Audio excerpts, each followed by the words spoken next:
Una avenida había estado siendo cerrada en uno de los dos carriles del bulevar y simplemente se puso un anuncio que decía no hay paso, sáltate el camellón y utiliza un carril del otro camellón. Como no comunicaron bien la primera vez, intentaron comunicar bien la segunda vez y esto generó, aunque no lo creas, más caos. ¿Por qué? Porque resulta que la gente, y en América Latina sucede mucho, tenemos grandes problemas de lectoescritura. Y aun cuando lo más fácil era entender que ya había sucedido 2 meses antes que un carril o 2 carriles o 3 de ida habían estado tapados y que se tiene que compartir el carril contrario, pues en este momento aquí iba a haber la misma intervención, pero del otro lado pues tenía que ser exactamente lo mismo. Se avisó que iba a haber un cierre de cruces y la ciudad se hizo un caos total. Bueno, aquí un placer poder participar nuevamente en esta segunda semana de consultorio político, en esta antesala de la cumbre de comunicación política, en la que en esta oportunidad se desarrollará los días 4, 5 y 6 de diciembre en Cancún. Recordamos para que si todavía no te inscribiste o todavía estás en dudas, no te pierdas esta gran oportunidad de poder compartir con grandes consultores políticos este espacio para poder ganar experiencia, ganar un poco de contacto con muchos referentes del área de la comunicación política. Este consultorio político, te recuerdo que es un espacio donde compartimos estos conocimientos y experiencias con consultores expertos de la comunicación política. En esta ocasión me toca entrevistar a uno de los grandes referentes. Voy a tener ese placer y ese honor de poder hablar y dialogar con César Augusto Hernández Alonso. Él es un consultor empresarial, político y gubernamental con más de 19 años de experiencia. Es licenciado en Administración de Empresas, maestro en Alta Dirección y doctor en Ciencias Económicas por la Universidad de Xalapa, doctor en Innovación Educativa por CESDER, 2 veces doctor honor causa por CODE y por Corporativo Educa, ganador de premios internacionales por su trabajo en la comunicación política como ANACOP, Napolitan's Victory Award y RIT Latino. Augusto se ha desempeñado como estratega general de campañas y estrategia digital. Ha llevado campañas de pequeña y mediana audiencia en México y América Latina, en países como Colombia, Honduras, Guatemala, entre otros países. Presidente fundador de Consultores Asociados Hernández y Alonso, SC, empresa de consultoría y actualmente presidente de AICOD, Asociación Internacional de Consultores Políticos Digitales, con presencia en más de 14 países del continente y España.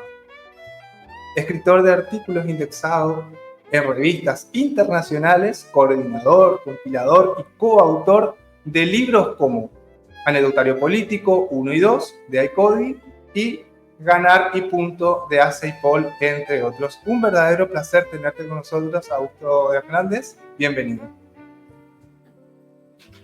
Hola Walter, ¿cómo estás? Un gusto compartir nuevamente espacio con los diversos canales de politólogos digitales y bueno, un placer estar aquí con ustedes el día de hoy.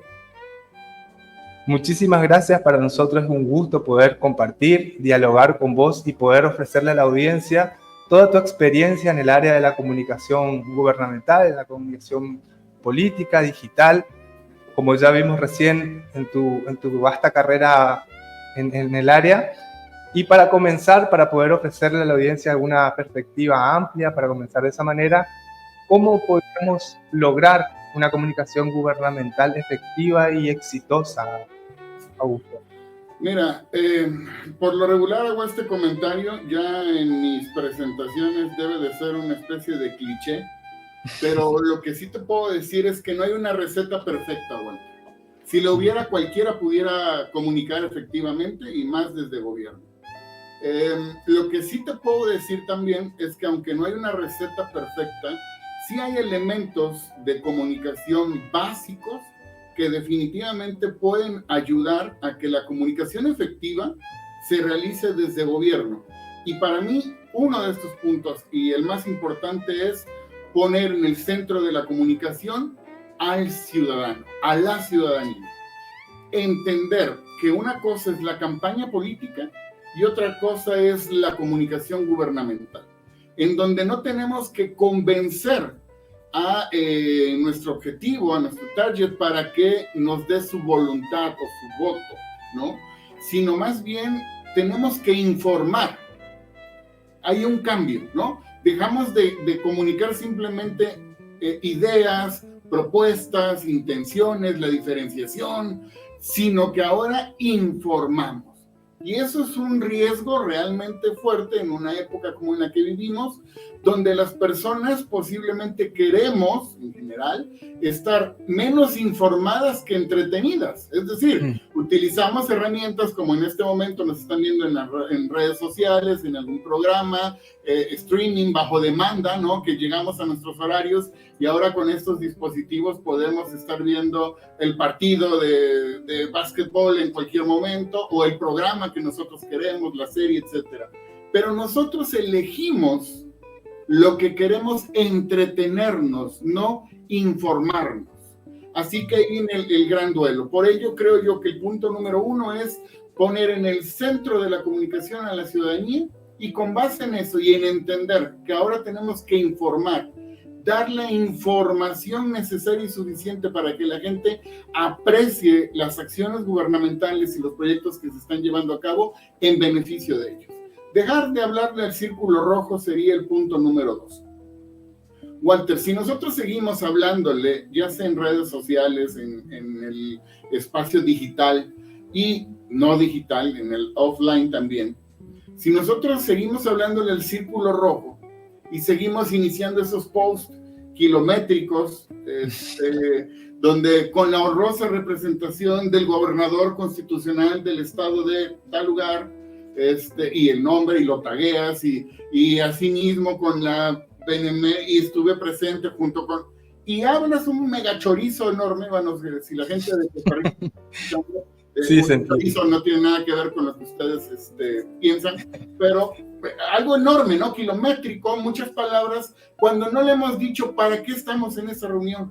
Hoy tuve el placer de estar en una reunión donde... Pero nunca le dices cuál es el beneficio de que yo, como funcionario, como servidor público, servidora, o en su caso como funcionario o persona electa para ello, ¿de qué sirve que yo esté en esa reunión? Entonces, son dos cuestiones sumamente importantes que creo que debemos de considerar siempre, Walter.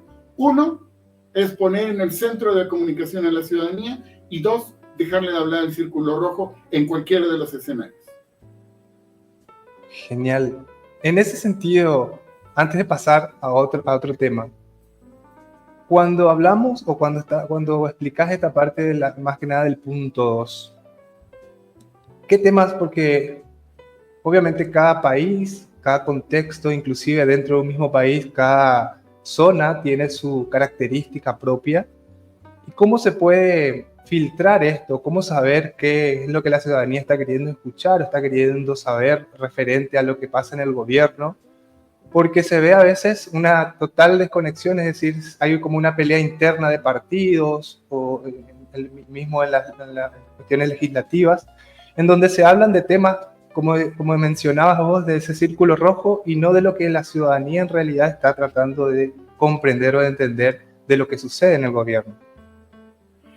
Mira, realmente creo que ese es un punto muy complejo, porque hay momentos en los que en una administración local, municipal para nuestro país, cantonal, no sé, como se llame en cada una de las diferentes partes de nuestro continente, pero puede ser un pequeño espacio mediano o grande, administrativamente hablando, y cada quien puede tener una situación diferente. De repente puede decir, es que no hay obras, es que la gestión pública no solo son obras, no solo es crear infraestructura, no es solo generar calles nuevas o banquetas nuevas o parques nuevos o remozar los que ya están. La administración pública es mucho más que eso. La administración pública es la optimización de trámites. Y si tú logras que en tu gestión los trámites para tener un permiso, para poder lograr generar empleos, son más fáciles, ya estás administrando correctamente el municipio, el estado, la provincia, la entidad, etc. Entonces, me parece que todo redunda redunda en el mismo primer punto, Walter, en poner en el centro de la comunicación a la ciudadanía para saber lo que a la gente le importa. Te voy a poner un ejemplo rapidísimo. En la ciudad donde yo vivo, aquí en el estado de Veracruz, en la capital, en Jalapa, se han estado haciendo grandes paquetes de obras públicas en los últimos 2 años, extremadamente grandes. Lo que afortunadamente tenía muchos años que no teníamos en infraestructura se está llevando a cabo en este momento. Tristemente también, el hecho de que no se haya tenido ese gasto en obra pública durante tantos años genera que la actual sea mucha y que tenga la ciudad hecho un caos. Toda está abierta, destripada, ¿no? Por todos lados hay obra y esto ocasiona un gran caos. Pero viene una situación. Una avenida había estado siendo cerrada en uno de los 2 carriles del bulevar y simplemente se puso un anuncio que decía no hay paso, sáltate el camellón y utiliza un carril del otro camellón. No había más. Y la gente se desesperó, se generó tráfico, pero no pasó nada más. ¿Qué pasó cuando la administración local quiso prever el siguiente tramo? Es decir, el regreso, ¿no? Ya se compuso toda la calle de ida, ahora el otro carril se iba a intervenir y por ende había que hacer exactamente lo mismo. Como no comunicaron bien la primera vez, intentaron comunicar bien la segunda vez y esto generó, aunque no lo creas, más caos. ¿Por qué? Porque resulta que la gente, y en América Latina sucede mucho, tenemos grandes problemas de lectoescritura.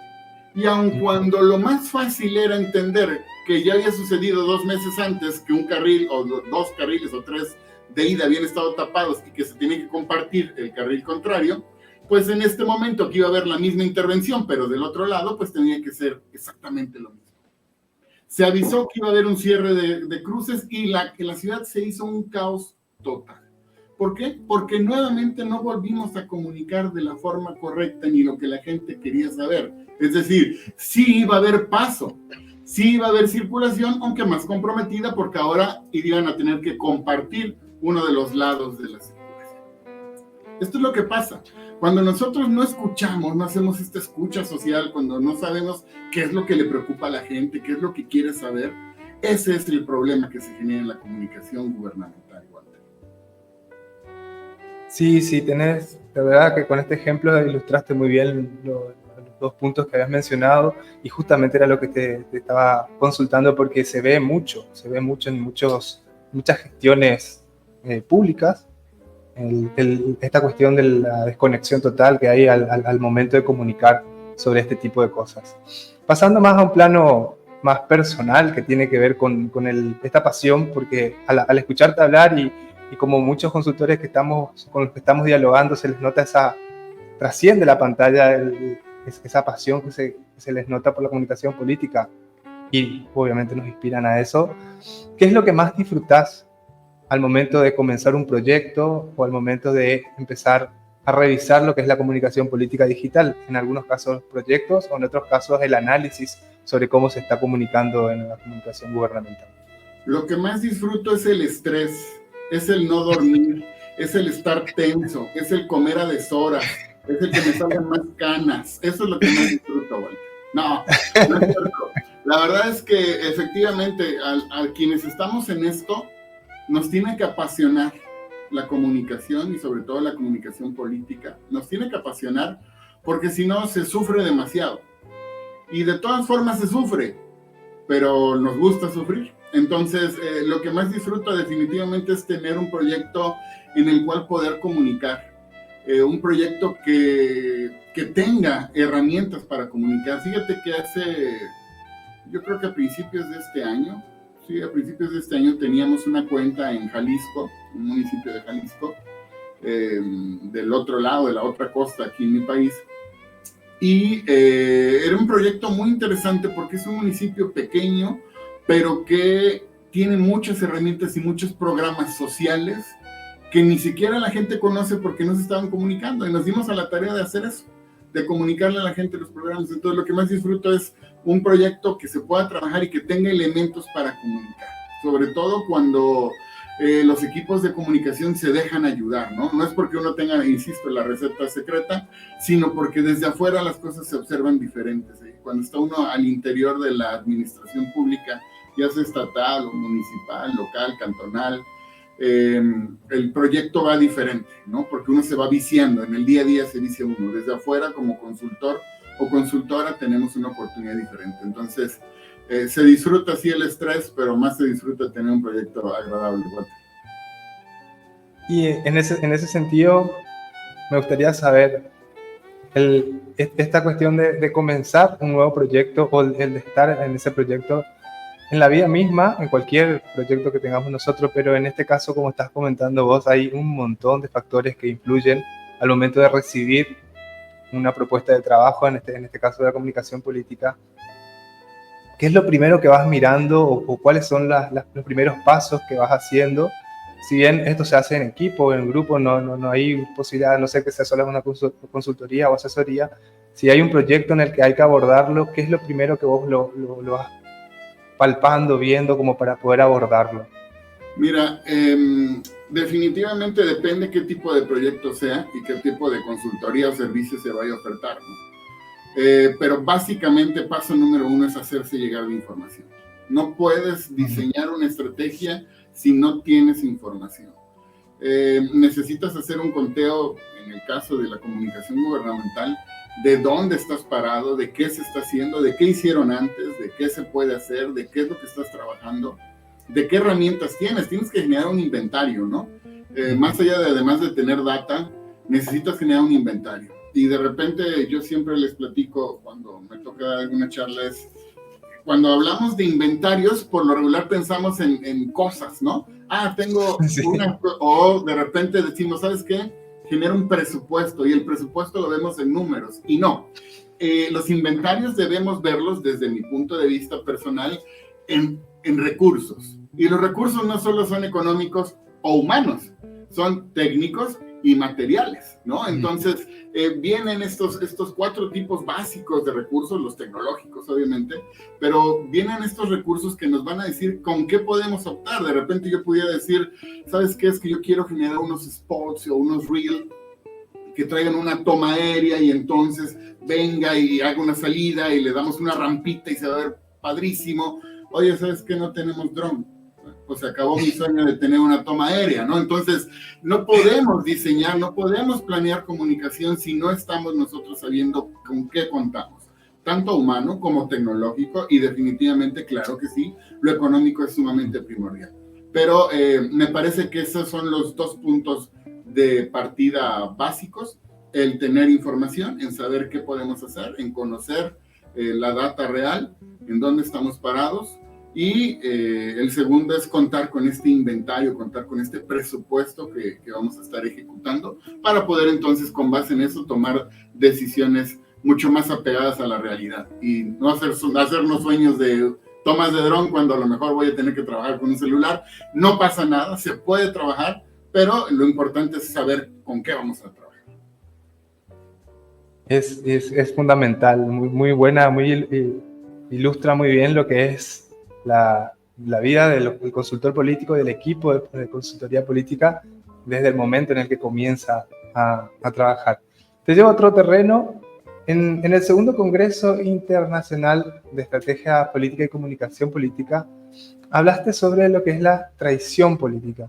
Me gustaría que cuentes a la audiencia sobre este tema y a qué hace referencia. Gracias. Fíjate que tuvimos la oportunidad de estar en Medellín. Y efectivamente el tema de esa charla fue traición política y tiene mucho que ver con algo. La narrativa de esta charla tuvo que ver con un ir y venir en la historia, pero tratando de visualizarle a las personas que estaban asistiendo o que han tenido la oportunidad de escucharla, que esa traición está presente en todos los tiempos, ¿no? Las diapositivas vienen hablando desde la religión o del antiguo Imperio Romano, y cómo esta tradición de las personas más cercanas es la que se da como constante, y sobre todo en la parte política, ¿no?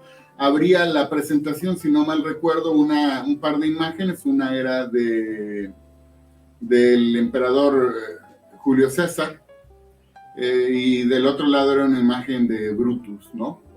Y hacía esa referencia de cómo ese hijo putativo que había sido perdonado ya en una ocasión, había sido recuperado, había sido tratado precisamente como un hijo más allá de lo político por el emperador, le había dado una posición fuerte cerca del Senado, y cómo esta misma persona es parte de fraguar esa traición y terminan apuñalando más allá de lo que tenga que ver físicamente, ¿no? Una puñalada por la espalda que ha trascendido. Es el hecho de haber hecho una traición desde el interior. De ahí la charla va poniendo diversos ejemplos. Nos vamos hasta también algunas películas, ¿no? Como esta joya maestra del Padrino, en cualquiera de sus 3 versiones llevadas a la película o en la obra de Mario Puzo, donde efectivamente hay una serie de traiciones, ¿no? La primera, a lo mejor, la del conductor del Padrino, que lo vende para que le puedan disparar. La segunda tal vez sea la del cuñado, Carlo Rizzi, a la familia, donde lo vende con una de las 5 familias para que asesine al hijo Sonny. Otra más es del mismo hermano Fredo a su hermano Michael, cuando lo pone muy listo para que lo asesinen en la casa de Long Island. Y todas estas traiciones que se van dando hasta llegar en la de Tessio, que ya había sido informado el padrino Michael Corleone por su padre Vito Andolini, de que quien le propusiera la reunión con la familia contraria iba a ser el traidor. Entonces, todas estas traiciones de la película, de la religión, de la historia misma de la humanidad, demuestran una sola cosa, Walter: que la traición está presente al interior de los equipos, al interior de los equipos de confianza. Y es por eso que debemos de prepararnos con una estrategia para que lo más sólido que se pueda tener un equipo, estemos preparados para la traición. No quiere decir que no confiemos en nadie, porque entonces imagínate, nos volvemos locos, ¿no? De pensar que todo el mundo nos va a traicionar. Sin embargo, debemos de estar preparados para que nuestra estrategia resista una traición. Porque va a suceder en mayor o en menor medida. Durante esta misma charla hablamos de algunas posiciones en México. En México sé que hay otros espacios diferentes. En Argentina se maneja mucho diferente a lo que se maneja en México, igual que en Colombia, pero hay movilizadores o hay líderes de secciones, ¿no? Que son los espacios más pequeños, administrativamente hablando, en cuanto a una elección. Entonces hay movilizadores por secciones que abarcan 4, 6, 10 cuadras. Y estos movilizadores de repente, oye, vamos a tener una reunión. Claro que sí, yo te pongo 20 vecinos o vecinas para la reunión, perfecto. Nos vas a traer despensas, bolsas alimentarias. Sí, yo les voy a llevar. Pero también llega el de otro partido, no importa si es azul, rojo, amarillo, guinda, verde, y les pone a las mismas 20 personas, ¿no? Y al final del día él o ella se va empoderando como de gestor, pero le promete los 20 votos o las 20 familias a los mismos candidatos. Esa es una traición. ¿Qué pasa el día de la elección, el día de? Sabemos que aunque esté penado por las leyes, sabemos que sucede. Y no es tan descarado, pero hay movilización. En México está prohibido que vayas por personas y las lleves a votar, a diferencia, por ejemplo, de Honduras, que en donde alguien puede entrar contigo al momento de que estás tachando las boletas, ¿no? Es diferente, pero en México está prohibido acarrear personas, como le decimos acá, los acarrear. Sí. Al final del día se sigue ejecutando, pero alguien que te dice, ¿sabes qué? Es que voy a necesitar X cantidad de miles de pesos o dólares para la movilización de las personas, para rentar taxis, camiones, camionetas para estar llevando a las personas, dame el dinero y de repente nunca llegan los taxis, nunca hubo un taxi para llevar a la gente a votar. Esta es la situación real y esa es una traición. Entonces, de eso trata la charla, Walter, de tratar de visualizarle a las personas que deben de preparar una estrategia o que su estrategia deberá estar preparada para afrontar una traición en mayor o menor medida. La estrategia, sí, justamente, y mientras hablabas estaba pensando en una frase que es muy común, creo que yo más que nada en la política, y tiene que ver con la arena política. Y la arena política hace alusión justamente a ese territorio que antes se utilizaba como para los que los gladiadores entren a luchar y a pelear. Y en ese sentido, en esa metáfora, la política en sí, y ya sea en campaña o en cuestiones gubernamentales, donde también, aparte de estar el oficialismo gobernando, hay una oposición que también está tratando siempre de fiscalizar o usa esa palabra de monitorear lo que se está haciendo. La arena política hace mención a esto y como seres humanos tenemos emociones, sentimientos, pasiones que obviamente desembocan en esto que estás comentando, que es muy interesante. Yo lo quería llevar a esto porque mientras me estabas contando esto, iba pensando en esto de la arena política y el sentido, del origen de ese tipo de menciones hacia la política, y es justamente esto que estás relatando. Definitivo, pero también lo dijiste muy bien, Walter. Al final del día somos humanos. Podemos cometer errores, eso sí. es obvio. No sé si la traición sea un error muy perdonable en algunos casos, pero lo que sí es cierto es que es un cúmulo de emociones que nos generan actitudes, ¿no? Algunas son reaccionarias, algunas no, pero al final del día somos humanos y debemos de entender que en esto estamos, en una situación donde pueden ser volubles los sentimientos. Esperaríamos que no fuera así, sería lo utópico, pero es lo más complejo. Sí, mira, yo lo había dicho en una entrevista anterior, las horas, el tiempo pasa volando cuando uno disfruta de una charla, y ojalá pudiéramos tener más tiempo, pero quisiéramos que para que la audiencia sepa qué es para vos la cumbre, qué significa para vos la cumbre, y obviamente nos vamos a estar viendo en el 4, 5 y 6 de diciembre en ese espacio donde te vamos a poder compartir mucho más de esto que estuviste comentando. Mira, la verdad es que para mí la cumbre es un espacio sumamente enriquecedor en dos sentidos. El primero, para las personas que están iniciando en la comunicación política, que tienen aspiraciones políticas, que quieren ser parte de un equipo político. Es enriquecedor porque escuchas a muchas personas desde muchas perspectivas y esto te enriquece. Siempre compartir enriquece. Y enriquece a quienes hemos estado aquí ya por algunos cuantos años. No se crean mucho de mis canas, no son tantos. Pero enriquece también porque compartir con nuevas generaciones o con generaciones previas nos hace más grandes. Nos hace grandes como personas, que eso es lo más importante antes de que como profesional. Entonces la cumbre es eso, un espacio de aprendizaje, un espacio de compartir y un espacio para crecer. Para mí eso es la cumbre. Y sí, nos estaremos viendo, espero, en Cancún, con un tema que espero también les guste. Es un poco menos suspicaz que el del año pasado en Medellín. Pero, bueno, no el año pasado, la versión anterior en Medellín, pero será gobernando y comunicando, el gerundio perfecto. Ya tenemos el título y ya nos queda la expectativa para poder ir a asistir a tu participación, y obviamente la humildad con la que nos estuviste nutriendo en este espacio que nos parece tan importante también, para que la audiencia a través de este medio digital pueda compartir con vos estos minutitos de tu vasta experiencia y de todo lo que nos comentaste, que nos pueda ayudar para poder mejorar en todos los aspectos, tanto en lo profesional como en las cuestiones técnicas y en las cuestiones del trabajo. Agradecemos mucho y te dejamos estos minutos finales como para que le dejes un mensaje final a la audiencia. Y agradecemos enormemente tu participación en Consultorio Político. Muchísimas gracias, Walter, gracias por el tiempo.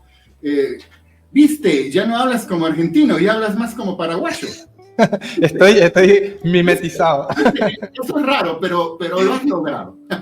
Un abrazo para ti, Walter, muchas gracias por el tiempo, muchas gracias por el espacio aquí en Consultorio Político. Gracias siempre a mis amigas y amigos de Politólogos Digitales, y me encantaría cerrar esta charla, esta entrevista, con una pequeña reflexión. Y la reflexión tendría que ser sobre la estrategia.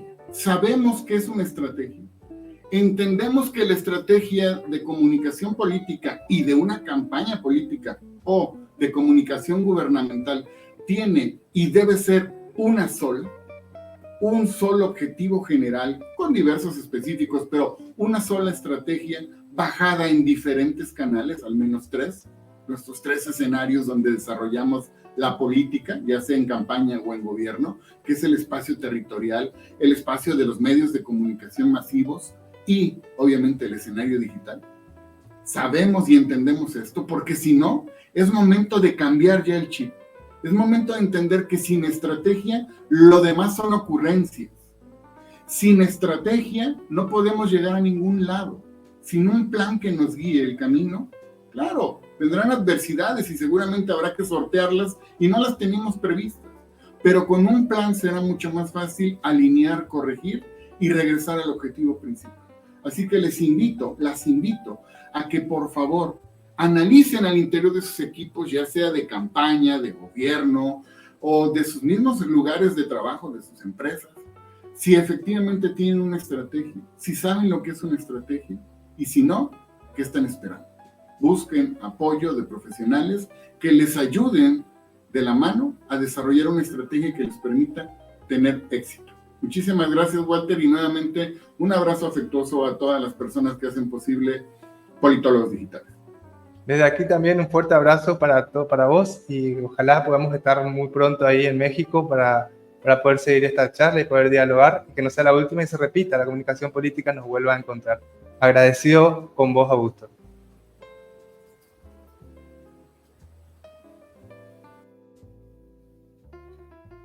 Así pasó otro episodio de Consultorio Político con 2 grandes referentes que nos han dejado su experiencia y nos han hablado de la comunicación política.